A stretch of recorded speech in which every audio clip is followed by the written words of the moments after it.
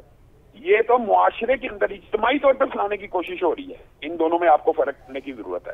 میرا خیال ہے میں اپنی بات کو شاید سمجھا پایا ہوں کہ نہیں بالکل آپ نے صحیح ایک بندہ ذاتی جرم کر رہا ہے اس کو بھی کنڈیم کرنا چاہیے. سر ایٹ دی اینڈ ڈیپینڈ کرتا ہے کہ میکنزم مدارس میں بھی وہی میکنزم ہونا چاہیے ہے اور تعلیمی اداروں میں بھی وہی میکنزم ہونا چاہیے.